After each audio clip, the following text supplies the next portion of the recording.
Radio Sónica con Tommy Dogs y Manuco. Hola, ¿qué tal? Bienvenidos al episodio número 12 de Radio Sónica con Tommy Dogs y Manuco. Hola Manuco, ¿qué tal estás? Pues hemos vuelto a hacer al revés. Sí, la verdad. Yo mi nombre y tú el tuyo. Da igual, ya será la próxima. Esto es Radio Sónica, el día y la noche del sonido. Bueno, Tommy, pues ya estamos en el último programa de este año. Eso es, el último programa del 2019, madre mía, cómo pasa el tiempo, ¿eh? Se acabó el año, se acabó la década y cerramos el año con el número 12 de Radio Sónica. Eso es. Nada, llevamos ya 12 semanas, 3 mesecitos haciendo este programa de repaso de técnicas de sonido, cómo funciona todo esto. Eso es, todo lo que rodea al mundo del sonido, que es súper interesante, vamos. Estas cosas, sí. Así que vamos a continuar hoy. Sí, vamos a charlar de cositas guays. A entrar en nuestro mundo de secciones relacionadas con el sonido y a hablar directamente de cosas interesantes. Eso es, como siempre, sí señor. Sí, pues si te parece empezamos con lo tuyo. Vale, sí, le damos. Pues venga, vamos a darle caña. ¿De qué venías a hablarnos hoy?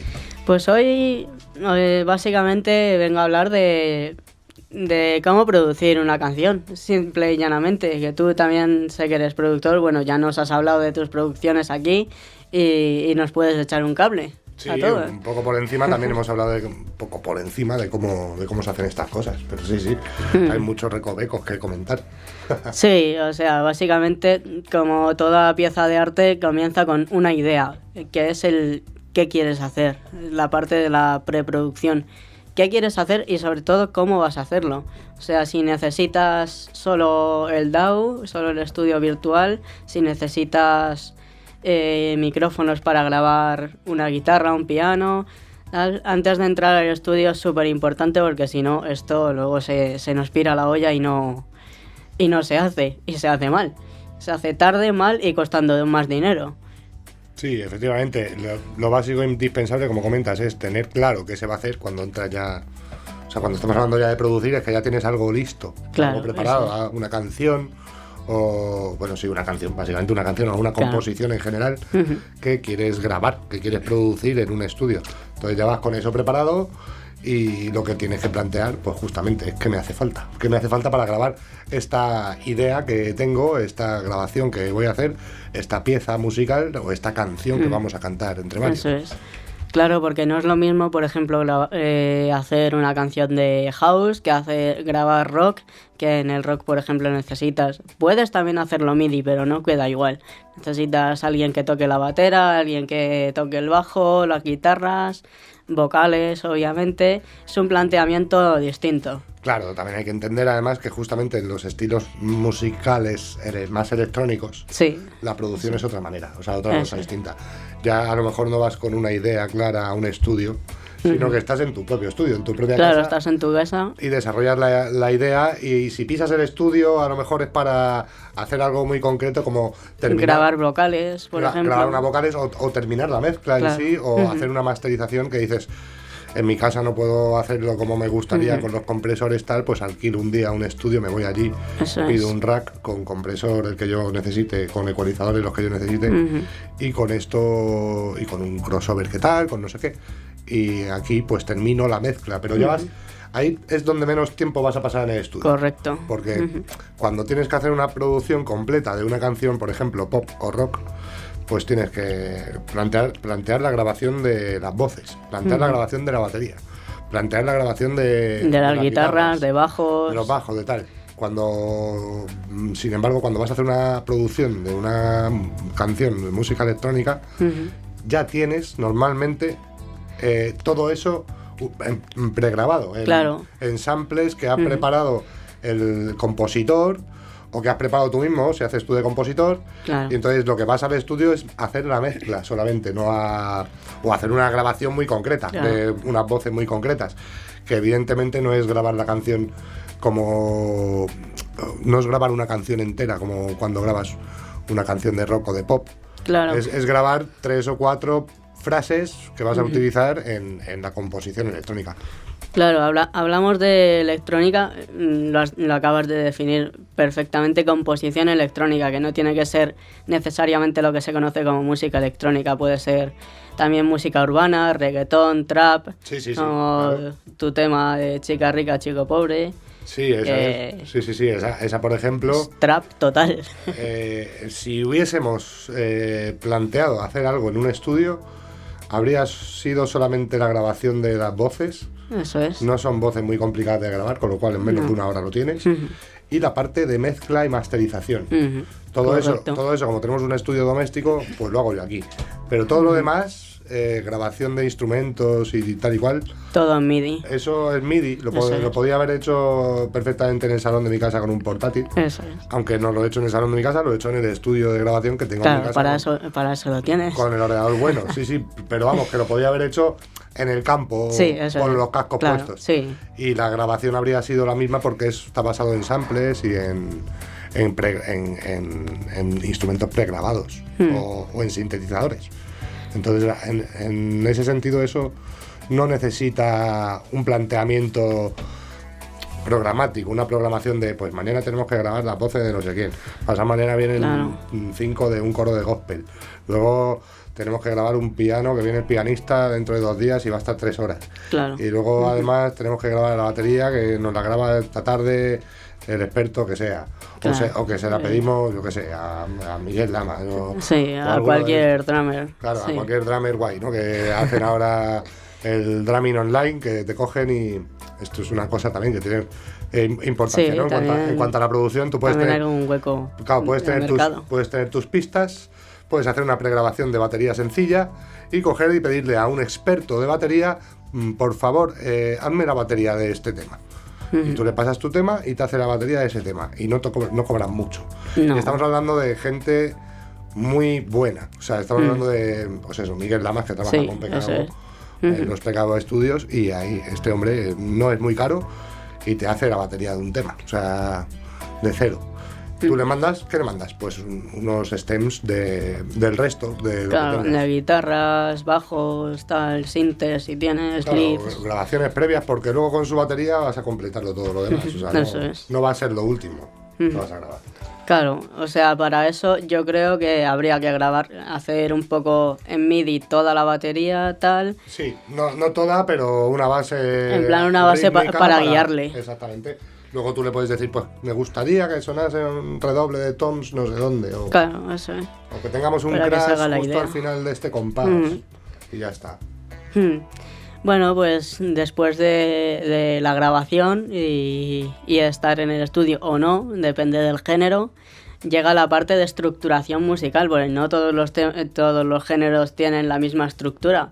Por ejemplo, el pop es estribillo, estrofa, estribillo, puente, Sí, bueno, estribillo, tal. Todas estas Intro, normas. outro. Todas estas normas son variables Hmm, dentro del mismo género. Es verdad que vamos a tener, por lo general en el pop, vamos a tener una introducción en la que vamos a escuchar el estribillo, luego vamos a tener un verso, luego un precoro y el estribillo, luego otro verso, precoro y estribillo final. Sería más o menos esto. Pero dentro del mismo pop hay variaciones de esto, no escuchas esto de esa manera. Por ejemplo, Uptown Funk de Bruno Mars. de Bruno Mars de hace 3 años, pues esa canción, bueno, podríamos pensar que está dentro del esquema también. O sea, porque a la hora de analizar la canción podemos ver que no sigue eso, porque lo que empieza es un bajo. Lo que pasa es que es un bajo marcando la melodía del estribillo, pero no es un estribillo cantado. Claro, es solo el es bajo. melódico. Claro. Y es un bajo que hacen unas voces, que hacen... Eso o sea, que no es... Pero estamos empezando a escuchar un bajo, no empezamos por el estribillo. Pero bueno, escuchamos un bajo que sí que podríamos interpretar como estribillo de la canción, porque es lo que va a sonar en el estribillo, que no tiene estribillo. Es una canción que en el centro, en lo que sería el estribillo, Sí. no hay estribillo, no hay Eso letra. Entonces es un ejemplo, ¿no? Pero todo esto es variable. De todas formas, esto es más que plantearlo una vez que se ha grabado y tal igual, es mucho antes, es en la propia composición. A la hora de componer la pieza, Claro. pues ya vas a... Ya decides más o menos cómo va a ser. Es que claro, hablando de la producción, no, ya sería tarde para ver cómo estructuramos el tema. El tema se tiene que estructurar al principio, en la propia composición, porque la propia estructura es una estructura compositiva, o sea, aporta a la composición de la misma forma que el resto de los elementos que estamos componiendo aportan Claro. como debería ser la estructura. Sí. Entonces es en el momento de componer la pieza cuando estructuramos. Claro. Y Lo que ocurre es que una vez que grabamos, cuando grabamos ya tenemos muchas veces la estructura puesta en el DAW eso es. de esto es el estribillo, esto es el coro, y lo grabamos según venga. Claro. O sea, vamos a grabar ahora el estribillo, y puede ser lo tercero dentro de la canción, Claro. la tercera estructura. Sí.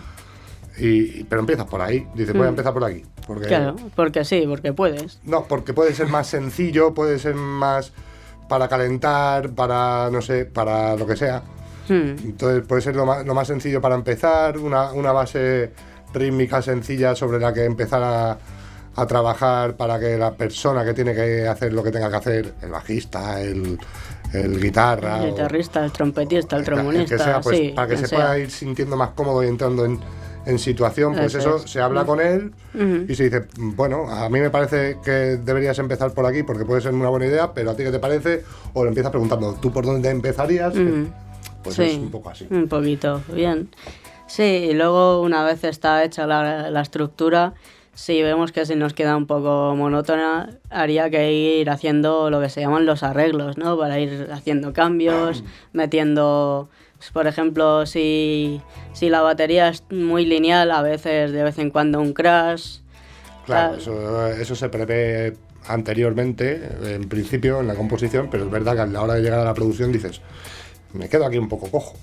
Cosas que puedes hacer en la producción muy concretas, porque claro, no puedes cambiar la estructura entera de la canción. Claro, no, a ver, Porque obviamente ya son viene- detallitos, son lo que arreglos. tú dices, arreglos. Sí. Detallito, hay un detallito que mola mucho, que es venir de un muro de sonido a un drop down, que es A un drop directo. drop down, que es el drop para abajo, pero es que además sé. nos vamos a un silencio. Y del silencio volvemos. Claro. Eso sí un lo puedes... fade up, Un fade, un fade in. o otro muro de sonido, depende de lo que estés haciendo. Ah, vale. Puede venir ¡pum! Y entrar otra vez un montón de trompetas de golpe, o puede empezar una cadencia, lo que necesites, lo que estés haciendo en ese momento. Pero eso sí lo puedes hacer en producción cuando de repente ves que se acaba un estribillo y entra la siguiente estrofa de una forma que no tiene suficiente energía. Que dices, se ha quedado un poco cojo esto. Sí. Entonces en la producción lo propones, dices, vamos a hacer una pausa, vamos a hacer aquí esta pausa, vamos a hacer un silencio Claro. que va a durar medio compás y vamos a volver. Qué guay. Y entonces lo haces, lo Eso es. propones ahí cuando ya está todo terminado. Puede pasar eso. Eso Claro. sí, puede pasar, sí, porque una vez que ya está todo grabado y producido, es cuando te quedas analizando las sensaciones que te deja. Claro, ya cuando lo tienes todo bien estructurado, bien mezclado, ya que sería el siguiente paso, dejarlo ya todo finiquitado. El último paso de todo sería ya la masterización y Eso ya posterior sería- publicación del tema, vaya. Claro, con la masterización lo que vamos a buscar es un sonido uniforme en toda la mezcla. O sea, vamos a tener, una vez que tenemos la grabación hecha y la producción planteada, vamos a terminar de mezclar. Claro. Mezclar es colocar las cosas en su sitio. O sea, Eso es, tenemos sí. varios instrumentos, voces y distintos tipos de sonido y vamos a colocarlos en su sitio. Pues tenemos una panoramización que, bueno, la música ahora mismo ya sabemos que funciona principalmente en estéreo, aunque Eso ahora, es, en L y R, básicamente. ahora mismo están apareciendo muchas otras novedades, ¿no? Sí, el 8D y claro, esas el sonido movidas. envolvente o en 8D para cascos o el sonido Surround. que está más pensado no tanto para cascos, pero sobre todo Sí, para un equipo. para sistemas 5.1 así Sí, caseros que 5.1, hablábamos con Antonio. Bueno, lo hablaremos después. Sí, ahora después lo hablaremos con Antonio justamente, pero vamos, y también los nuevos sistemas Dolby que van apareciendo, 714 tal, que son los Atmos, Eso también se compone para esto. Entonces, ahí podemos ver el aprovechamiento de esas cosas está sobre todo en producciones Sí. de conciertos. Eso es. Entonces, se graba el concierto, se postproduce el concierto Ujú. y tienes en el surround al público, por ejemplo. Claro, Y se aprovecha ese elemento del concierto para dar más realismo a la producción que se está haciendo. Claro, eso mola mucho, mola mucho. Eso es un ejemplo. Otro ejemplo es la música clásica. En la música clásica también se utiliza el surround. Sí, también. Porque tenemos... La reverb. tenemos Ya, la reverb, claro. pero es que tenemos una pedazo de orquesta enorme y podemos repartirla. ¿Por Claro, qué? eso es. ¿Por qué vamos a tenerla Toda junta de ahí. Claro, de una forma realista delante. Claro. Sí, podríamos tenerla de una forma realista como si estuviésemos en medio. En el centro como si fuésemos el director de la orquesta. Exactamente, como si nosotros fuésemos el director. Entonces, sí, para tener la sensación de yo soy el director de la orquesta, Claro. lo estoy escuchando como lo escucha él, pues necesitamos ese efecto Ese de surround. surround, sí. Y se mandan, Claro. las lateralizaciones se mandan Atrás. hacia atrás. Eso Entonces, es. están preparados para equipos de Dolby Surround. Eso es. Entonces hay muchas maneras de producir, pero la principal, la que hablábamos, es LIR. Sí. Y con el LIR, pues lo que vamos a encontrar es que comúnmente tenemos en el centro los bajos, Las voces. las voces en el centro, a los laterales vamos a tener elementos melódicos como guitarras o como órganos en Pianos, un momento dado. pubs. Luego vamos a tener elementos armónicos que se van a repartir hacia el centro y los lados. Es unas normas generales que no tienen por qué cumplirse. O sea, que Claro. quiere decir que lo hemos hablado el otro día, que hay veces que te encuentras la batería en la derecha, el bajo a la izquierda Claro, y la sí. voz en el centro. Eso es. Pasa y funciona de repente porque al final como había un vídeo por ahí de Javier Altozano diciendo Sí. Jaime. Jaime Altozano, Jaime Altozano diciendo ley de la música. Eso es. Si suena bien, a toma por culo la teoría. Sí, eso es. Sí, porque Y es así de al, simple. al final serían todos los temas iguales, ¿y no? Entonces Claro, sería un exactamente. Entonces, aburrimiento. También lo que apreciamos en la música son las variaciones y además de las Claro. repeticiones, lo que nosotros apreciamos con el oído, lo bueno son las variaciones y las repeticiones. Eso es lo que estamos apreciando con la música. Claro, eso es. Entonces, pues si tengo una variación que me espero o que no me espero, me puede gustar.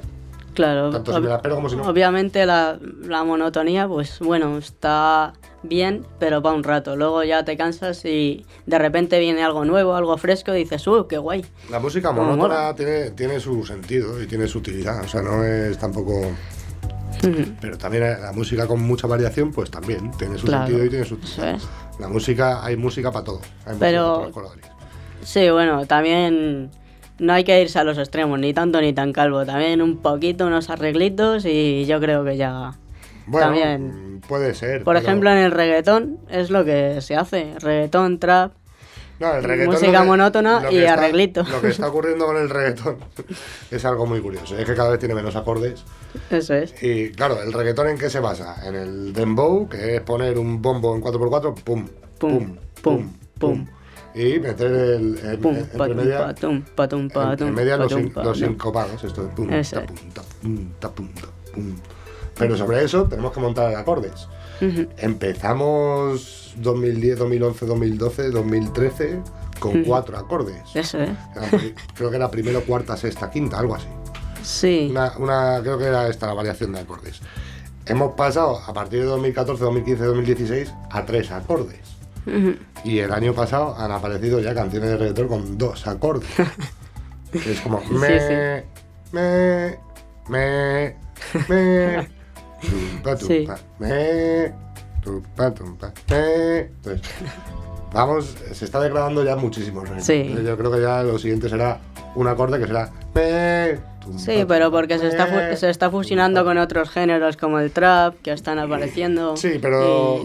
Y va variando. Sí, pero no. O sea, el reggaetón yo creo que tiene los días contados por esto, porque ya se están acabando las ideas. Porque las ideas consisten en quitar cosas. Y ya llega un punto en el que no puedes quitar más cosas, ya te has quedado sin nada. Entonces, ya Claro. creo que le queda poco. Minimal reggaetón. Está comiéndoselo todo mucho el trap, está el 5 tercios y el Claro. 5 cuartos, estos ritmos traperos, pues se van a terminar comiendo el mercado por ese lado porque, Claro. porque es que al final Es una especie de trap de reggaetón minimal, entre comillas, porque es ir quitando cositas, tal sí, como pero dices tú, la evolución. pero es un cambio de ritmo, es otro ritmo Sí. distinto. Ya sabemos que el trap no tiene el dembow No.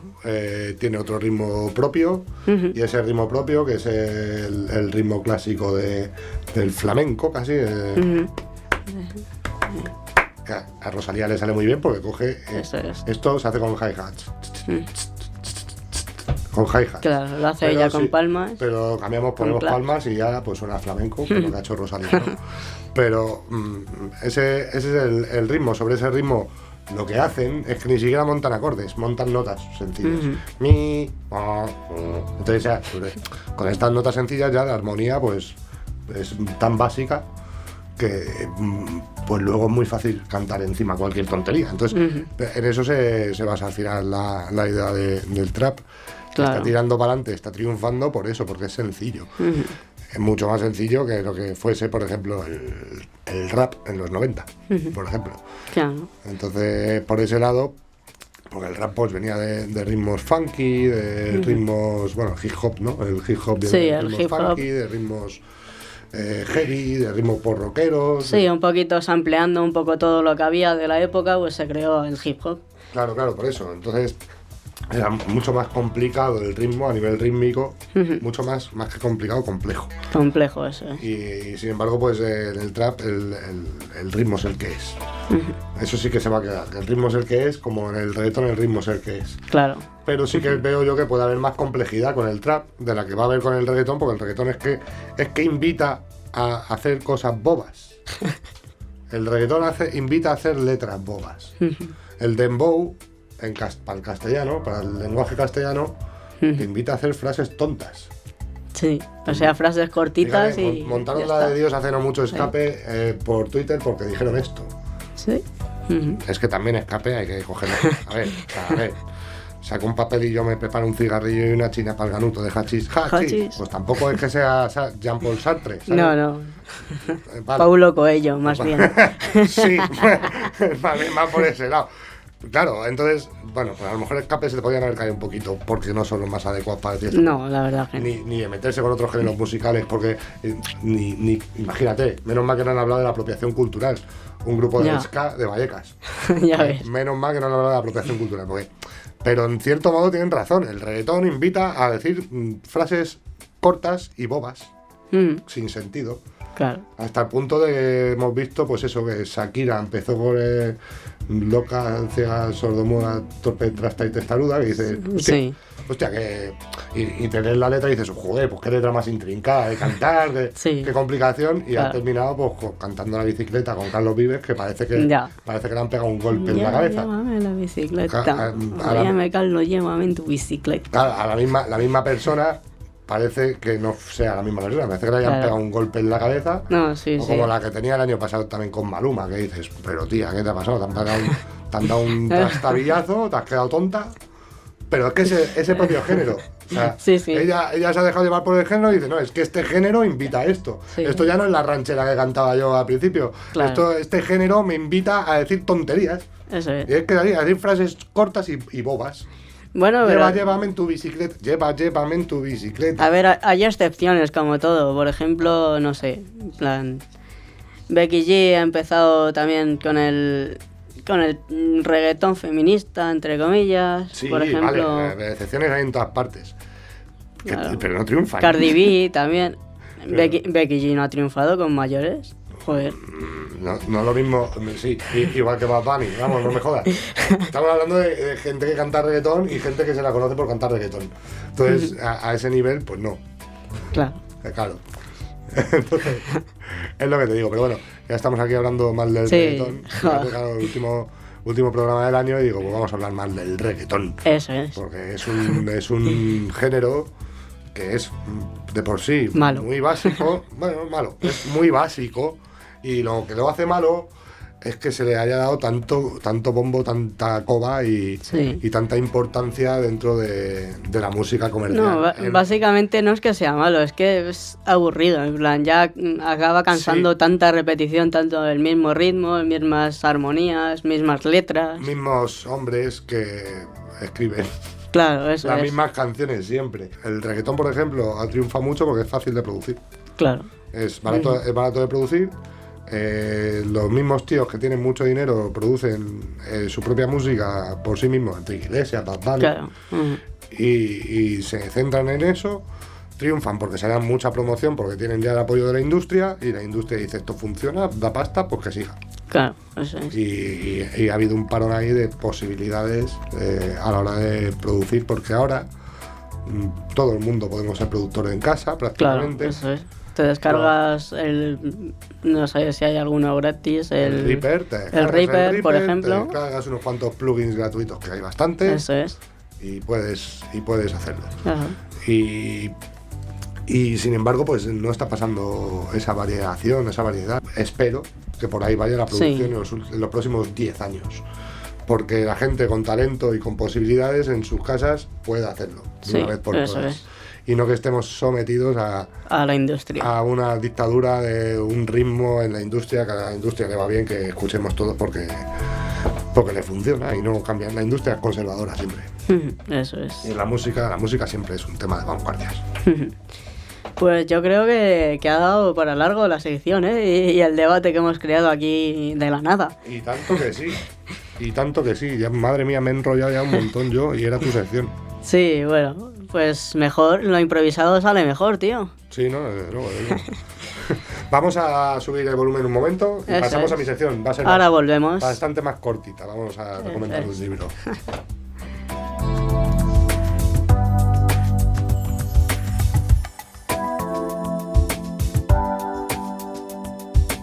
Estás escuchando Radio Sónica, el alfa y omega del sonido.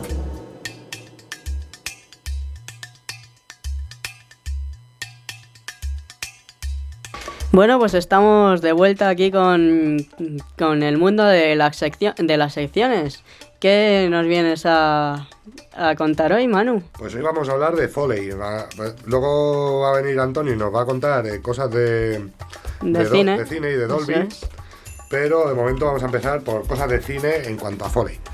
Y vamos a empezar. Ya hemos hablado un poco de Foley en otras ocasiones en este programa, un poco por encima. Pero bueno, ahora pues voy a dar más datos sobre qué es el Foley y cómo se hace y de qué viene el Foley. ¿Por qué se llama Foley? Interesante, sí, señor. Foley, porque no tiene un nombre que no sugiere. No, la verdad es que no, dices, ¿por qué Foley? Efecto sala, no sé, ¿Por qué no FX, tienes. ¿no? Claro, no tiene mucha conexión, pero sí, la tiene. Foley es ¿Por qué? eso es un apellido, básicamente.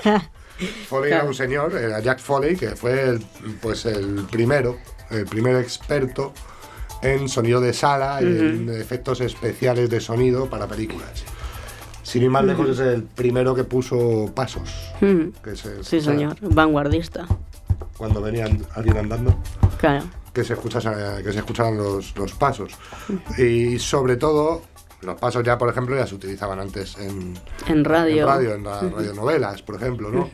Como las que se estiraban en la época de Orson Welles cuando la lió con la Guerra de los Mundos. Eso es. Ahí tenían un Foley cojonudo. Sí, aunque sí. no lo llamaban así, pero vamos. Efectos de sonido muy buenos en la radio. Lo que sí que era innovador principalmente fue el sonido de las telas, de la ropa. Eso es. Porque en la radio tú no ves la ropa de los personajes. Claro, Entonces, te los puedes imaginar como quieras. Entonces se representa más a los personajes por golpes. Claro. El golpe de un vaso en una mesa, el golpe de Sí. esto por aquí, está moviendo algo. el Claro, personaje. sí, o sea, Pero hacer así un poquito, tal. no se oye su ropa, no hace falta Claro, oír no. la ropa, no la estás viendo. Digamos que el personaje de radio va desnudo, ¿no? Pero el del cine, el de la tele, tiene ropa y le estás viendo la ropa. Claro. Y hay veces que la ropa es, pues oiga... Armaduras, por ejemplo. Eso tiene que... Bueno, armaduras tiene no. peso ahí. Yo estoy hablando de ropa, de telas. Ah, de vale. tela. Entonces, estás viendo un primer plano de alguien que se pasa la mano por cerca de la corbata. Por la corbata, eso es. Y algo así, pues eso necesitas que tenga un sonido que en la radio no hacía falta. Pues este fue el primer hombre que dijo, aquí metemos efectos de sonido. Ay. Y propuso cómo hacerlo. Y el cómo hacerlo es muy rudimentario, o sea, es algo muy básico. ¿Cómo se hacen pisadas en arena? pues cojo arena, Cojo unas botas. hago un cubo de arena, un cubo que tenga bien de arena, no un poquito, bueno, a lo mejor están dando por gravilla, pues entonces no tanta arena. Claro. No, pues eso, pues con arena y pisando, y piso encima, como un micrófono, apuntando al cubo y pones unas botas ahí. Y te pones a andar, y ya está, y así. Eso es el Foley. Podemos hablar de Foley famosos, por comentar algunos que son interesantes de conocer. Está muy bien para aquel que le interese un poco el Foley. Hay un documental, creo que era en el segundo... En la 2. En las dos torres, ¿no? Era en El Señor de los Anillos. Sí, en las dos torres. Cuando hacen las voces de Bárbol. Sí, y de... hay un documental ahí en el que se ve muy bien. Más que lo de las voces de Bárbol. Y del ejército también. Lo de las voces de Bárbol son efectos de doblaje. Sí. Es verdad que podríamos meterlo dentro del mundo del Foley por cómo lo hacen, porque lo que hacen para Bárbol es un... Sí, porque crean una túnel. caja de resonancia. Eso. Sí, es un túnel de resonancia con madera, un túnel, y el doblador está hablando en un lado del túnel y el micrófono está en otro lado del túnel. Con lo cual, pues toda la resonancia del túnel pues es la voz de Bárbol. Y está muy bien logrado. Pero eso no sería tanto Foley porque estamos hablando de una voz, de un doblaje. No es un ruido circunstancial, sino que sería algo que está en el guión. Entonces, lo que hay es un documental sobre Foley de verdad. Foley de cómo se consiguen los ruidos de los Nazgûl. Sí, no sé si te acuerdas. Sí, y los ruidos de las flechas que grababan tanto... cómo salían del arco, cómo volaban y cómo impactaban. Claro, eso por ejemplo ahí queda muy claro la técnica, en qué consiste la técnica de hacer Foley, porque de repente ves que tienes una flecha que se lanza y el técnico de Foley tiene que mirar la imagen y decir y pensar qué sonidos tengo que grabar para reproducirlo. Y cualquiera pensaríamos uno, claro, ya está. ¿No? Uno. Pero claro. Claro, tú ves la imagen y ves cómo estira la cuerda, suelta la cuerda, le da un golpe la cuerda en la mano mientras la flecha sale lanzando. Luego hay otro plano en el que se ve cómo está la flecha volando y al final la flecha termina impactando en un orco. Entonces el técnico de Foley lo mira y dice, son 6 sonidos distintos. Eso es. Son 6 sonidos. 6 o más. Y tengo que grabar los 6 por separado. Y así es, se hace claro. así, se graba el sonido de la cuerda tensándose, la cuerda soltándose, la cuerda golpeando contra la mano, la flecha saliendo disparada, que es un sonido, otro que es la flecha por el aire, otro sonido distinto. ¿Por qué son dos sonidos distintos? Porque de la flecha que sale disparada es un sonido que hace, que sale para allá, pero porque roza un poco con el arco también. Claro, el otro sonido, y sale disparada, el otro sonido es un sonido con efecto Doppler. O sea, quiere decir, se está acercando la flecha y luego se aleja. Y hace... fin. Entonces, son dos sonidos distintos y lo graban por separado en distintos momentos con distintos micrófonos en distintas salas incluso. Claro. Y lo plantean así, es un trabajo un trabajo muy técnico a la hora de analizar esto. Luego lo de los Nazgûl, que era un burro. Eso es. Un burro sobresaturado, ¿no? Era un Nazgûl. Pues son unos ejemplos. Hay un ejemplo muy bueno, es que este documental es muy bueno para eso. El ejemplo de las voces de los orcos del abismo de Helm, cuando llegan allí a masacrar a todos los humanos que hay en el abismo de Helm. Y entonces llegan los orcos y se les oye a todos los orcos. Gritan, ¡oh, sí, eso es. como si estuviesen pues, exaltados, ¿no? En un partido de fútbol. Es que Peter Jackson se fue a un partido de fútbol. Eso es. Sí, se fue a un partido de fútbol y les dijo... Un partido de fútbol... americano. De fútbol australiano. Bueno. No sé si era de rugby, yo creo que era de fútbol australiano. De rugby. Fútbol australiano me parece que era. No sé, se fue a un estadio deportivo y les dijo a todo el mundo, venga, hacer ruidos, tal. Tenéis que decirme esto. Y claro... Tenéis que decirme esto en cartones, en carteles gigantes, tenéis que poner guarru, gurra. Y dices, pues la gente, pues, ¿qué pasó allí? Pues que guarru, y de repente, Peter, te queremos. Pues claro. Es decir, a lo mejor se tiraron 4 horas y en toda la película hay 2 tomas de 3 segundos porque era lo que quedó del todo bien, porque el resto, claro, imagínate, estás con un público de 30.000 personas, pues puedes sonar ahí. Bueno, ya ves, ahí pues cualquier cosa. El borracho de turno ahí. Que siga el partido, que siga, claro. Entonces, claro, la gente en plan, no, que estamos haciendo una película nueva, que necesitamos vuestra colaboración. Sí. ¿Qué película están haciendo? ¿Qué pone ahí en los carteles? No sé. Pues bueno, pero también es una técnica muy novedosa que se inventaron para conseguir el sonido de un montón de orcos, claro, también, sin tener que grabar por separado un montón de voces y juntarlas después, sino teniendo ahí un sonido directo de verdad. Claro, otra de las más famosas es los láseres de Star Wars. Los láseres de Star Wars. De los Stormtroopers, que simplemente fue coger una llave inglesa, golpear un cable de los que van a alta tensión, de las torres de alta tensión, y suena ¡piu! Sí, eso yo no me quiero imaginar el pueblo de aquel señor viéndole subirse a la torre, a un poste con, ¿qué hace? Con una grabadora, que en esa época las grabadoras ya tela, como serían, y una llave inglesa a darle golpes al cable. La gente en plan, el loco de los cables. El loco ya, de los cables, sí. Pues así así es el pium de esto. Luego, bueno, en Star Wars el Foley también es espectacular en muchos casos. Y es emblemático porque lo tenemos todos en la cabeza. Sí. Las espadas láser ahí. Claro, como suenan esto, tal. Entonces sí, los láseres y tal son sonidos muy emblemáticos. R2D2, el sonido que hace R2D2. Ese no me sale. O el sonido, hay un sonido muy característico que es el de C3PO cuando se mueve. Sí. No C3PO cuando habla, no. Cuando se mueve. Cuando se mueve, que tiene, ahí hay un Foley muy bien estudiado. Sí, señor. Para que suene a robot que se está moviendo. Hay muchos ejemplos. Entonces, yo traía aquí para recomendar un libro, que era lo que veníamos. ¿Cuál es? De Foley Grail. A nosotros nos lo recomendaron también en clase.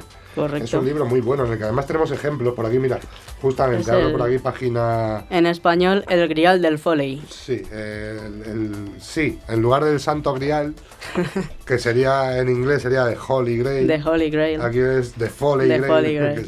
Claro, hacen ahí el juego de palabras. La bromita, sí. Entonces tenemos aquí, por ejemplo, en la página 46, un ejemplo de anotaciones. Anotaciones de el director de una película que le pide al técnico de Foley que haga una serie de cosas concretas en un momento concreto en el guión de la película.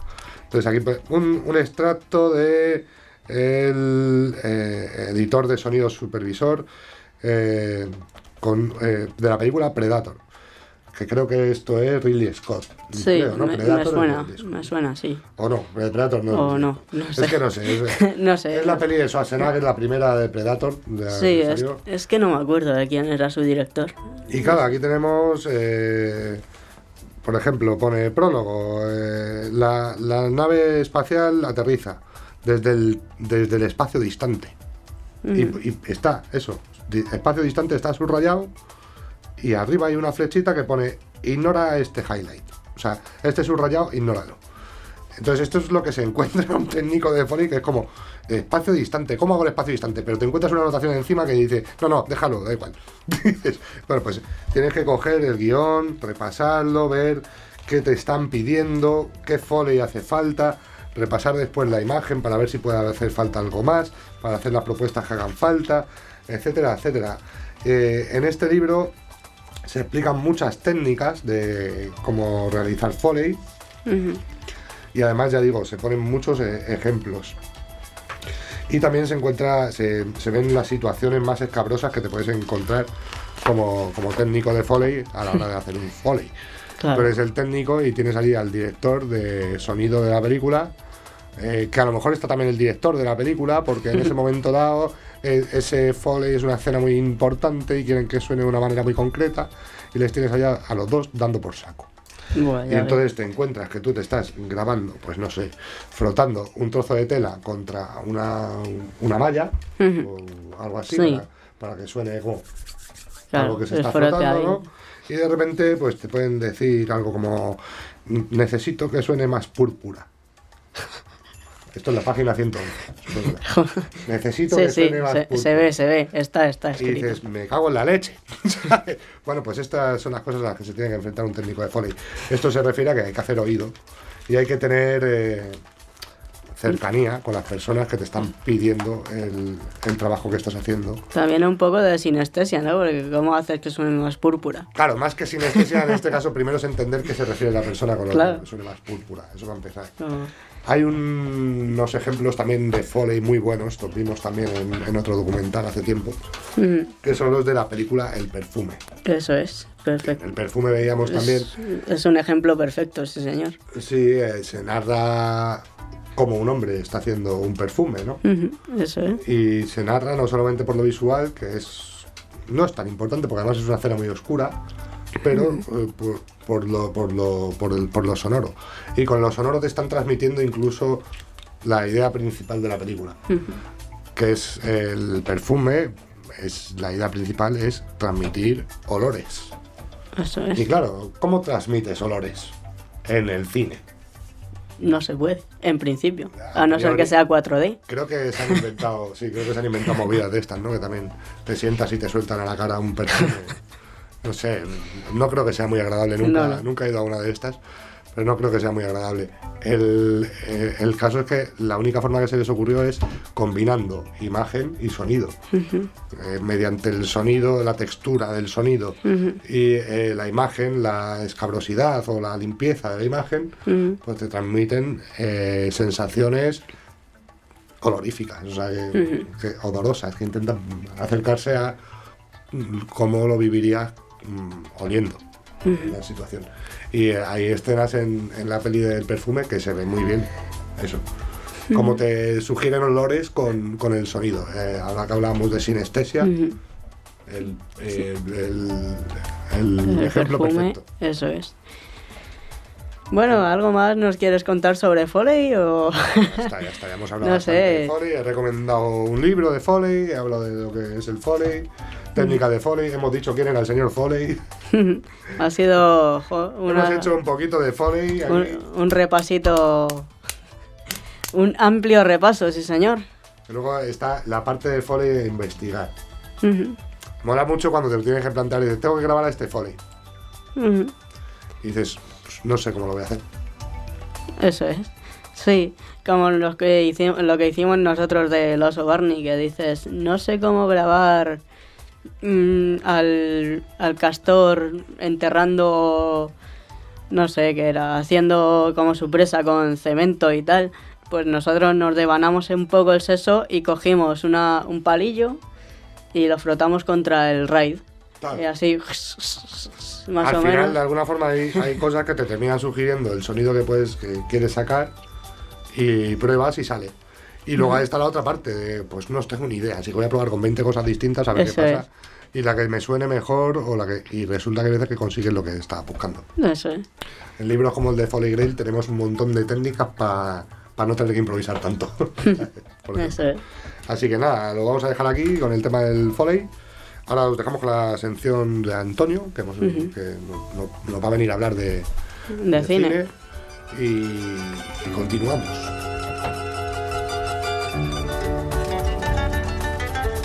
Esto es Radio Sónica, a 343 metros por segundo al nivel del mar.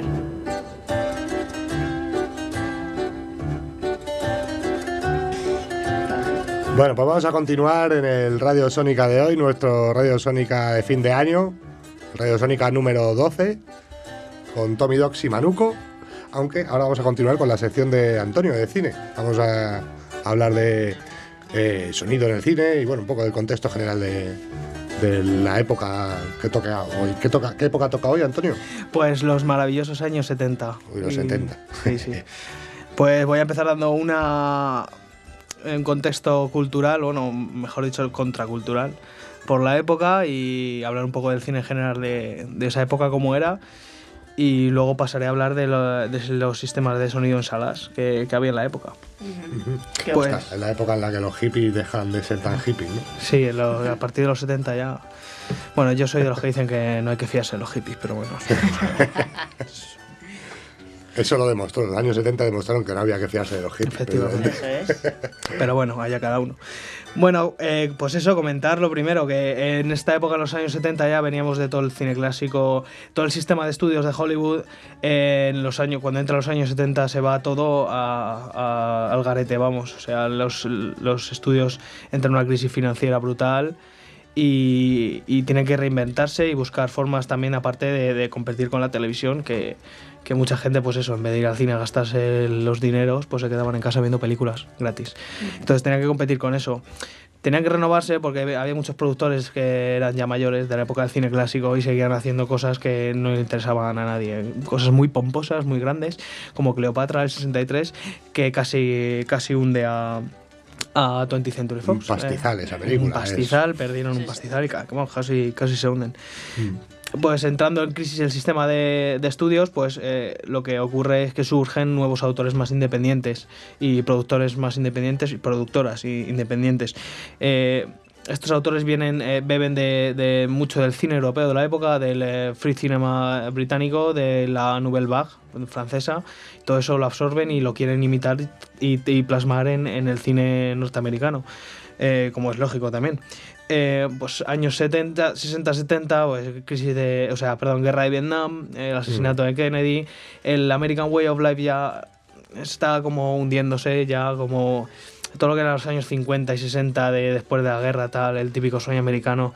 Hay mucha gente que ve que es una estafa, que es para unos pocos, pasa lo de siempre. Y entonces eso, claro, todas estas cosas se reflejan en el cine y en el arte de la época. El cine no va a ser menos. Una de las películas que empieza así por este estilo de cine de los años 70 es Bonnie and Clyde, con Warren Beatty, con Arthur Penn a la dirección. Otra es El Graduado, con Dustin Hoffman, ahí que se convierte en un ídolo Dustin Hoffman, en el prototipo de personaje protagonista del... El jovencito guapo. Sí, pero que no era el típico héroe del cine clásico, que dices... Claro. No tenía nada que ver, pero se convirtió en el prototipo de protagonista. Eran tirillas en esa época, claro. El típico gentleman. Efectivamente, sí. Y bueno, sí, es una película más naturalista, más realista, ya el cine clásico queda atrás.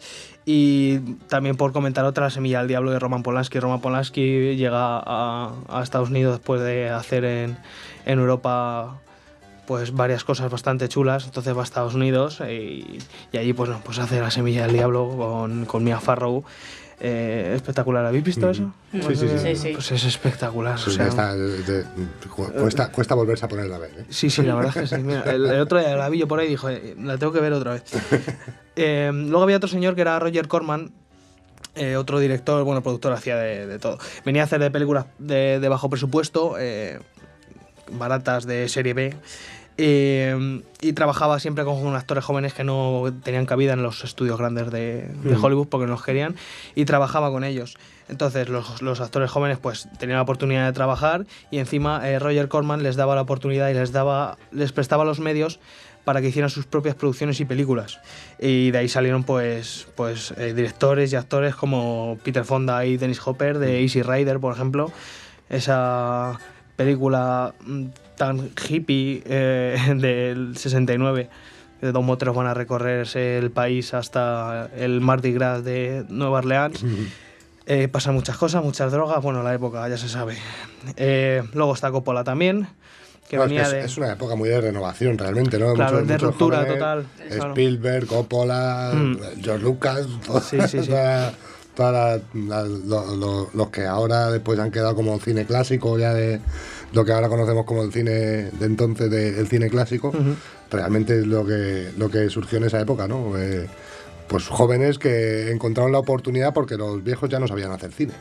Sí, son otros tiempos y esta gente entendía lo que la gente quería y lo que ellos querían hacer y lo hacían. O sea, es un cambio generacional al fin y al cabo. Pues eso, Peter Bogdanovich igual, y luego Henry Fonda Peter Fonda y Dennis Hopper fundan una productora independiente igual, que se dedica pues a jóvenes promesas, darles los medios para que ellos desarrollen su talento.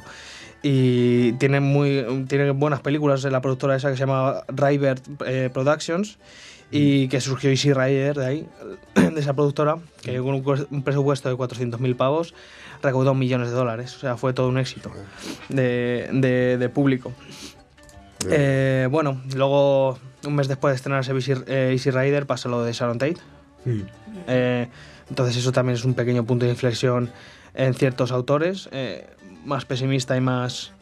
pues eso, más crudo, un cine más crudo, más pesimista. Sí, el Hollywood hedonista de repente empezó a ver asesinatos y se asustaron todos. No, y que era, en la época, pues eso, era una época bastante turbia. Ford Coppola también era discípulo de este señor Corman, y dirigió unas pocas películas antes de su gran película, entre ellas el Valle del Arcoiris, el Valle del Arcoiris, en la que conoció a George Lucas en el rodaje, por casualidad, y dice que es lo mejor que le pasó en ese rodaje, conocer a George Lucas. Fundó junto con otra gente, otra independiente, productora independiente, American Zoetrope, y esa productora hizo el primer largometraje conocido de George Lucas, que es THX 1138, que también fue un fracaso. Entonces hundió sí, un poco... Es un poco aburrida. Es muy futurista, muy 2001, entre comillas, muy metafísica. Pero bueno, fue un fracaso. La productora esta casi quiebra igual. Y a Coppola le llega una oferta de Columbia de una novela que han comprado los derechos de Paramount, perdón, no de Columbia. Y le llegan una oferta de una novela que habían comprado los derechos para que hiciera la película, y no quería hacerla, porque decía que él quería seguir escribiendo y haciendo sus propias películas, que no iba a escribir, no iba a hacer ninguna película de nadie más, solo suyas.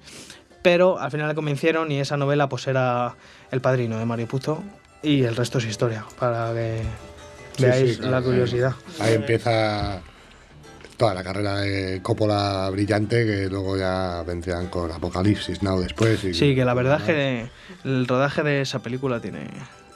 ¿De la cuál? pasaron de Apocalipsis Now, sí. En el corazón de las tinieblas se llama el documental, creo que hay. Sí. Y es digno de admirar cómo no se volvieron todos locos allí. Sí. No, de pronto, bueno, el Martin Sheen, el protagonista, estaba hasta arriba siempre de ácido y de... Sí, estaba justificado por la trama, además. Sí, no, se estaba metiendo en el personaje. Sí, desde luego. Bueno, el otro nombre, William Friedkin, el director de French Connection, una muy buena película, igual muy Nouvelle Vague. Luego estrenó Exorcista, que bueno, fue un éxito de terror sin precedentes. Y luego ya hubo una segunda oleada más, un poquillo más tarde, que se desarrollaron en la segunda parte de los 70 y los 80, luego como Brian De Palma, con películas como Carrie, George Lucas, La Guerra de las Galaxias, Martin Scorsese en Malas Calles, Spielberg, Tiburón, etc., y Michael Cimino, El Cazador. Luego tuvo La Puerta del Cielo, que fue un fracaso absoluto y le hundió la carrera en el 82. Y ese es el contexto más o menos de cómo estaba la época en cuanto al cine. Y ahora voy a comentar un poco cómo estaba el sonido de cine en salas, qué sistemas usaban, porque en los 70 llega Dolby, los laboratorios Dolby, y desarrollan nuevas tecnologías de reducción de ruido, por ejemplo, que mejora el margen dinámico del sonido y la definición que tiene, y crea una matriz de codificación que permite codificar 4 canales en solo 2. ¿Vale? Sí.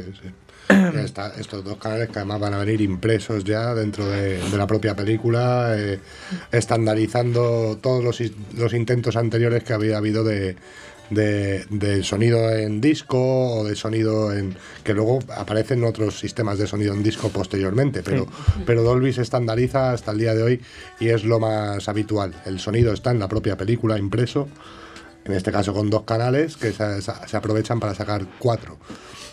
Exactamente. Bueno, sería lo que sería el Dolby Stereo. Son 4 canales codificados sobre 2. Un formato que se usó ampliamente en muchas salas. Luego en el 75 sí que mejoraron un poco el tema de las vías y tal.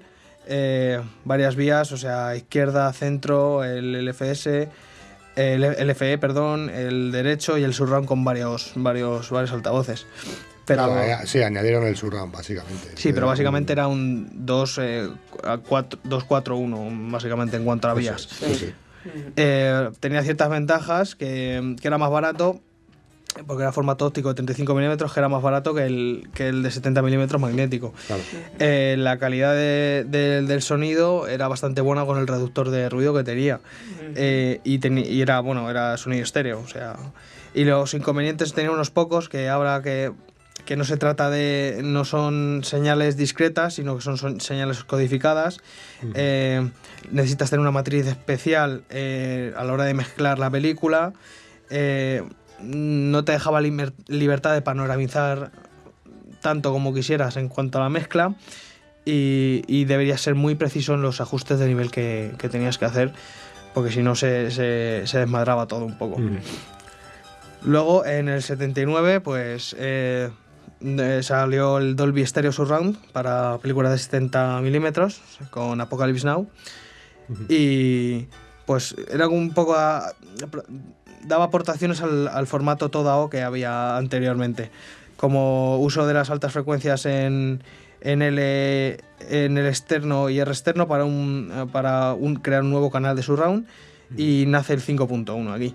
Claro. Entonces la primera vez que tenemos en el cine 5 canales más subwoofer, los 5 canales que son los 2 estéreo, los 2 surround y el central y el subwoofer. La primera vez que se ve en cine, que luego Dolby enseguida lo lleva al entorno doméstico y lo llama Dolby Surround. Claro, exactamente. Y esto se mantendría, en el 79, luego realmente en todos los 80 se mantiene más o menos con Dolby, es el que más, o sea, el estándar, entre comillas, que había. Se estandariza mucho, entonces en los 70 y en los 80 es lo que se usa en salas de cine. Luego ya en los 90, a partir de 1990, saldría el sonido digital multicanal, pero eso ya da para otra historia. Sí, ya da para otro programa. Tenemos el DTS y el SDDS, que habrá que hablarlos en su momento. Sí, efectivamente. Pues nada, pues lo vamos dejando por hoy entonces. Como ya nos hemos acabado con el tema de años 70 y el sistema Dolby, pues en el siguiente episodio en el que tratemos el tema, continuamos con los años 80, 90. Y el sonido digital. El sonido digital. Sí, el paso del sonido al sonido digital, es un salto de gigante, creo que se ha vivido ahí. Sí, la verdad es que sí. Bueno, pues vamos a continuar y vamos a darle volumen un poquito a la música y continuamos enseguida. Esto es Radio Sónica, el día y la noche del sonido.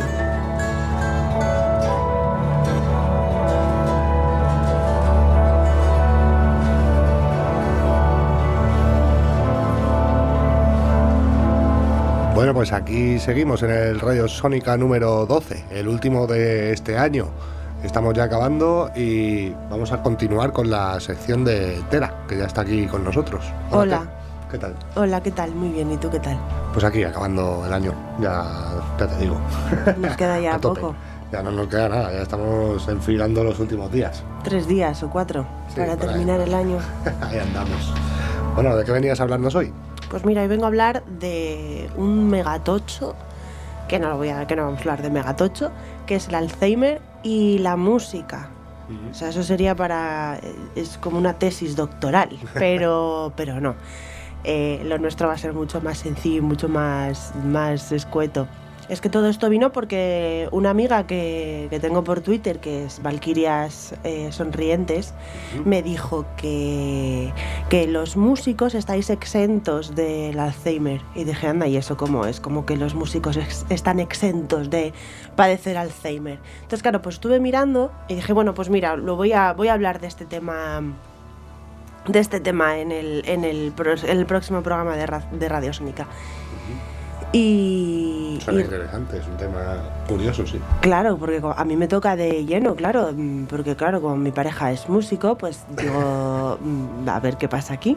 Entonces, bueno, he estado mirando un poquito el tema y no me atrevería a llegar a decir eso exactamente, pero sí que es verdad que la zona en la que se guardan los recuerdos musicales, la memoria musical, mejor dicho, a largo plazo, esa zona apenas el Alzheimer la toca en el cerebro.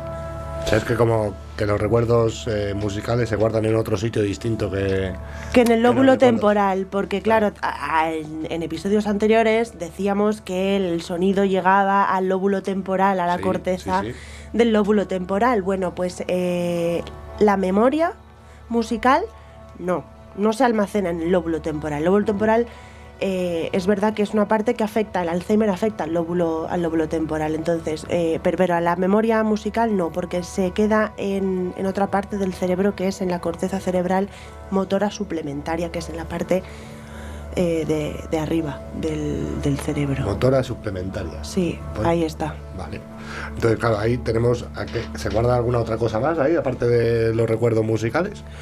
Pues no tengo ni idea, la verdad, no lo sé. Yo he visto que la memoria musical sí que se almacena ahí. Se ha visto en pacientes con Alzheimer que no recuerdan sus nombres ni las caras de las personas que han sido toda la vida conocidas, de sus seres queridos, pero sí recuerdan la música que escucharon de pequeños. Claro, es que por eso preguntaba yo, ¿no? Porque comúnmente con el Alzheimer se olvidan situaciones, personas, etcétera, etcétera. Pero, por ejemplo, hay memorias o recuerdos que tienen mucho trasfondo emocional, y esos no se borran nunca, ¿no? No, pero yo no sé si están incluidos en la corteza cerebral motora suplementaria los recuerdos traumáticos o muy emocionales muy intensos, muy fuertes. No sé si se guardan ahí o se guardan en otra zona que el Alzheimer tampoco ataca. De acuerdo. Entonces, claro, como yo me he centrado más en la música y el Alzheimer, digo, pues... Claro, yo iba por ahí porque precisamente la música muchas veces lo que genera de primeras es una respuesta emocional, ¿no? de nuestro cerebro, ¿no? Cuando escuchamos música, lo primero que hace el cerebro es decir qué sientes, ¿no? Te dice qué sientes ante esa música. Entonces, claro, si ya guardas recuerdos musicales, pues seguramente tengan que ver con situaciones emocionales, más que con situaciones del día a día, de recordar qué pasó en una secuencia de hechos. Pues hablamos de memoria emocional, ¿no? Claro, hombre, tú eres músico, tú lo sabrás mejor que yo. La música, cuando yo entiendo que la música, lo primero, a mí por lo menos me pasa que lo primero es que me hace aflorar las emociones. Yo cuando estoy triste, es que es algo muy intuitivo, tengo un día triste, tengo una época muy mala y me pongo música para llorar, para hacer catarsis yo a mí misma, ¿no? Para sacar toda la tristeza que llevo dentro a través de la música, y efectivamente lloro. O al contrario, me pongo contenta y empiezo a bailar claro, mientras friego los platos o mientras a ese tipo de cosas me refería como respuesta emocional. Pero bueno, la verdad es que es un buen dato. Entonces el Alzheimer nos afecta a los músicos como a todo el mundo, pero en la parte musical no tanto. No, en la parte musical no tanto. De hecho hay terapias con personas con Alzheimer, musicoterapias, utiliza la música para terapias, para ir apoyando a estas personas que padecen Alzheimer. Incluso algunas personas logran restablecer un poquito los recuerdos. Gracias a la música. Sí, gracias a la música. Bueno, pues nos quedamos con este dato entonces. La música ayuda a luchar contra el Alzheimer, no a curarlo, claro, lógicamente, pero a luchar contra el Alzheimer y a prevenirlo también, de alguna manera. Sí. Bueno. A que no sea grave la situación. Pues vamos a dejarlo aquí. La próxima semana continuamos hablando de cosas relacionadas con el sonido y el cerebro. Que por cierto, este tema me lo ha sugerido una mujer estupenda, Valkyria Sonrientes, en Twitter. Creo que es @3normas. Sí. Muchas gracias por el tema. Es un buen tema, muy Valkyrias. buen tema. Las personas que queráis proponernos algún tema o lo que os apetezca, pues nos escribís en Twitter, Radsónica, o a mí, Terabyte, o a Sí, Manuco, Instigadonet, También. O a Tommy. Y también a Tommy, claro, eso es. O a Toledo. Betty Lips. o Vitilips. Vitili. Vitili. O a Antonio, que también está en Twitter, de Griat46, creo que es, puede ser. Ah, sí, The Great. Tengo que confirmar el número, pero le tenemos por ahí también. También recordar que tenemos todos nuestros episodios en radiosonica.es. Y nada, Tela, nos continuamos el año que viene. Ya hasta el año que viene. Se Nos vemos el acabó año que el viene. 2019. Nos vemos el año que viene. Así que nos vemos la próxima semana, el año que viene.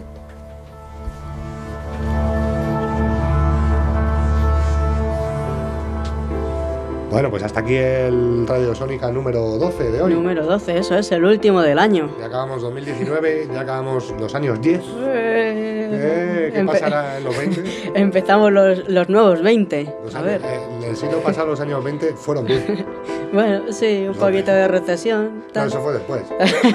Sí, en el momento fue. Ah, vale. Esa- Bueno, Tommy. suspendí historia, se nota, ¿no? Bueno, Pues nada. Un abrazo muy fuerte, que pases muy buena salida y entrada de año. Otro para ti y lo mismo te deseo. Y a nuestros oyentes también. Nos vemos en el Radio Sónica número 13. Que paséis buena entrada y salida de año. Hasta el año que viene.